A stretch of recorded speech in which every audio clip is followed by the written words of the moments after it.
our second hour together on the Now Morning Show. Rokas and Natasha in your company. Of course, it's Tobago Thursdays, and we're very excited because today at 10 a.m. the THA budget will be taking place. We have with us this morning the director of Tobago CivilNet, Shirley Cook, to have a quick conversation about what we can look forward to. Good morning, Ms. Cook, and welcome to the Now Morning Show. Good morning, and thank you for having me. We're thankful that you are with us this morning. I know this morning is definitely going to be a busy one for you in Tobago, as, I mean, with this THA budget, it's also one of the first coming out, of course, with the new administration. So there's a lot to look forward to. Tell us, what is the atmosphere like currently in Tobago? Well, the atmosphere is a good one, meaning that full of anticipation to know what is going to come out of this budget. It's also a positive one, I'd say, because I think the expectations are high, because people are looking forward towards a new direction for Tobago, and that's reflected in the fact that we have chosen a different group administration for the Tobago House of Assembly. So there is anticipation, but there's a sense of positive, looking forward to a positive budget here today. I think I can understand there's definitely wonderful energy in the air. I mean, there's been a lot of talk on the ground talking about, groundbreaking ideas are going to be taking place. Even the term shockwaves have been used rather. So we are really anticipating what's going to be happening at 10 a.m. Now, one question that I would love to just pose to you immediately is, I know in some consultations, one of the things that Chief Secretary was talking about was gender inclusivity. If I'm not mistaken, is who's in the kitchen feels the heat or something to that regard. Do you think that we are going to see that translated into this budget when it comes to women in particular? You mean women participation in the development of Tobago? Correct. I believe so. I believe that this is an administration that is all-encompassing, all-inclusive, and that should be reflected. But then again, based on the theme of this budget, which is the greatest little island on the planet, I would think that you understand that women participation in our development is key to advancing that goal. So I am expecting that he would have, some level of gender equity in all his plans and all his new ideas to be reflected. So I am positive in that way. Women have played a role. The administration has a significant amount of female involvement in leadership in policy making positions, and I expect no different from this budget. Morning, Ms. Cook, again. Rokas here. I know that CivilNet has been taking pains to make sure that they hold up all political appointees to what they have been saying that they would do. I know you guys have been monitoring the situation since the election and making sure that everybody is, almost like the watchdogs. Let's call you guys that for now. Is there anything in particular that you think or CivilNet thinks that this particular budget needs to focus on, that it's actually crucial that it's focused on in this budget? Look, this budget needs to put Tobago on a serious trajectory towards development. But one of the things with development is not so much physical development, but the building the capacity of the people so they could develop the island. And one of the things that is crucial to that in CivilNet and considering civil society's role is that we need to build community empowerment. We need to have a program where communities are empowered to develop their space, to be partners with the Tobago House of Assembly in advancing the developmental policies that they're going to bring along. And I think that is one crucial area. The other crucial area, of course, would be looking at the varying sectors that has to be developed. And obviously, we know that tourism is one of those sectors that Tobago desperately needs to be back on the track of progress, because as you know, we have fallen too far behind, not only in the region, but I mean we're really behind as a tourism destination. So I'm hoping that those plans would be forthcoming, not in a way that we have done in the past, because the pandemic has shown us that we have to be more innovative, and we have to be able to um, be guided by a comprehensive development plan, which will encompass all the different sectors, integrating and interrelating, so we could get the kind of development that we need. Um, so I'm really looking forward to the budget day.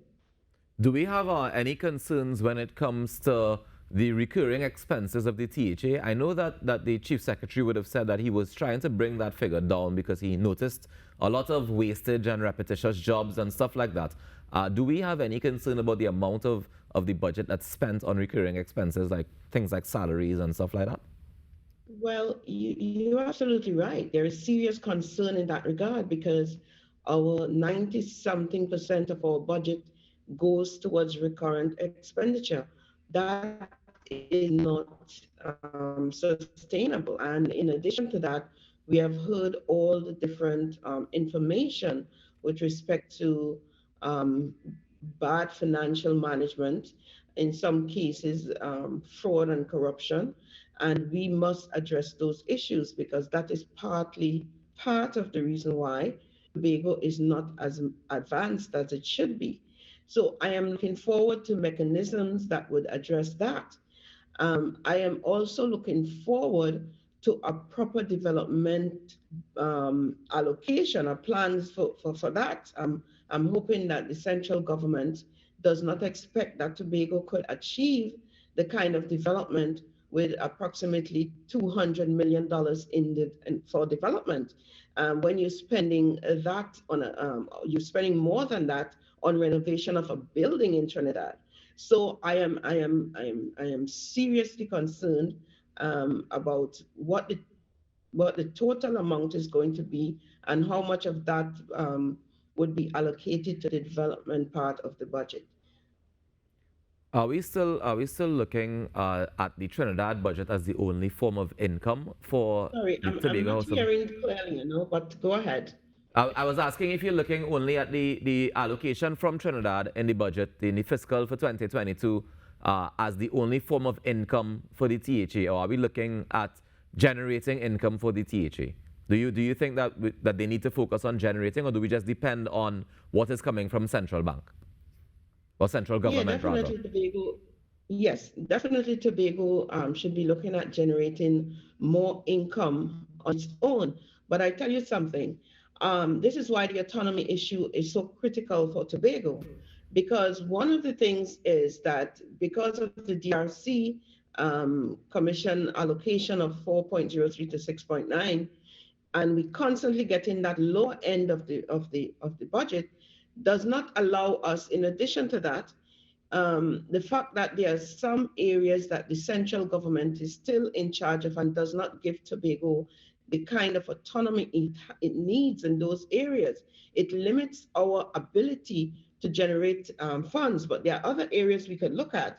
But in terms of a holistic approach to development in Tobago, the autonomy bill is crucial to that development, and for the central government to release some of the stranglehold it has on Tobago, particularly removing Section 75(1) of the Constitution, and that they just have that allows them to have absolute control. A person cannot develop when there is that level of absolute control. So yes, in addition to that, remember that businesses, corporations operate in Tobago and pay their taxes in Trinidad.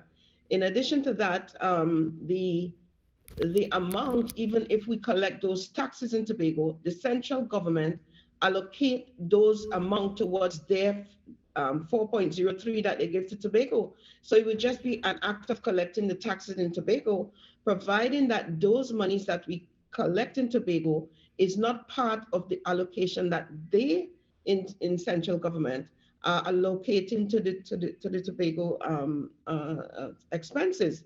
So I see that as something, yes, that we should do.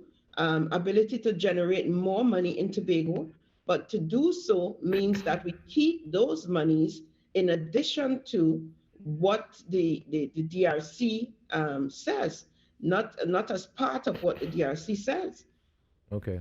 All right, well, we look forward this morning at 10 a.m. when we start to hear the Tobago House of Assembly budget presentation. I want to thank you so much for joining us this morning, Ms. Cook, and for sharing your thoughts and views from CivilNet, yeah?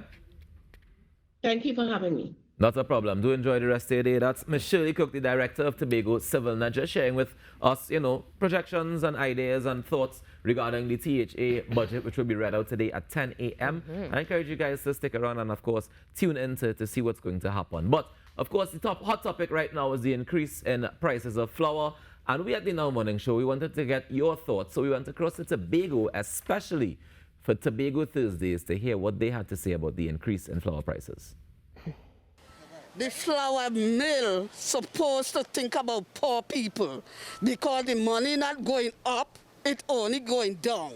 Because when we look at pension, the money cannot even buy flour to eat, neither to live on. So if they drop down back the price of flour, people will live comfortable. Well, that doesn't bother me too much because I don't eat flour. All right. And I may occasionally treat myself to a little Polorio. So, but it isn't a must, and I can do without it. I use a lot of provision and vegetables and so forth, and I know how to cook them to make them taste good. Right? So, but the flour price, I am glad for the flour price because it will help people to watch what they eat and watch their health more. Thank you. Very good. You're most welcome, my dear. I like the reasonable price on food, like flour. I wish it could go down instead of going up. The food, I just believe that they should drop the price on food. Make it a little easier, yeah.